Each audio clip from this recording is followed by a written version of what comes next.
কিয়ামতের দিন চারদিক অন্ধকার, মানুষের সামনে দেখা যাবে এক ভয়ঙ্কর দৃশ্য, এক বিশাল আগুনের সাগর, যার উপর একটি সেতু, যাকে বলা হয় পুল সিরাত।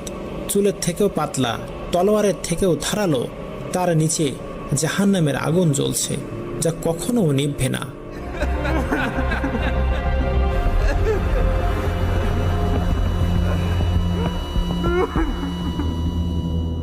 হাজার হাজার মানুষ সেই সেতুর ওপর দিয়ে যাওয়ার চেষ্টা করছে।